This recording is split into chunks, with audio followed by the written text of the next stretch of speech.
कटक जिला महांगा अंचल में पालित हो आसुछि भागवत मेलन। विमान रे विजे होइछंती प्रभु जगन्नाथ आउ पछरे भागवत पोथी। घंटा घंटा खोल संकीर्तन रे उछुली पड़ुछि मेलन पड़िया। रंग बेरंगर आतशबाजी रे झलसी उठुछि माटी आउ आकाश।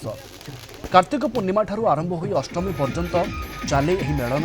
प्रति दुआरे भोग लागि हेबा परे संध्यारे विमान गुड़िक मेलन पड़िया को जाती आउ राति सारा अनुष्ठित हुए मेलन। गोटे गाँव में मेलन सारिले आर गाँव में अनुष्ठित। ये परंपरा आज नहीं बहु आगर परंपरा माँ सिद्धकाली पीठ प्रत्येक ग्राम में यही परंपरा चली। प्रतिदिन ये ग्रामवासी मैंने एकत्रित हो ठाकुर को ये आनी ये मेलन पड़िया ठाकुर रखी सांस्कृतिक कार्यक्रम सारी सकाले भागवत करी भोग लगी करी प्रत्येक गाँव को दि जाए। भागवत मेलन करा जाए पूर्णिमा दिन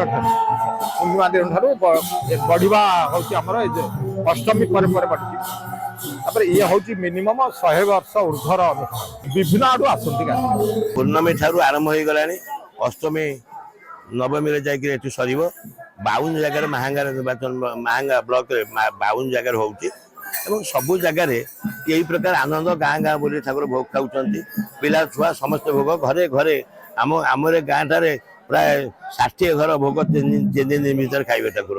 100 वर्ष धरिकी लोक मान परंपरा अच्छी अनेक दिन धरी हम लोक मैंने अनेक आसव मेलन लोक मैंने अनेक खुशी हुए लोक मैंने महांगा अंचल पूजा आसे लोक मैंने अनेक खुशी करती।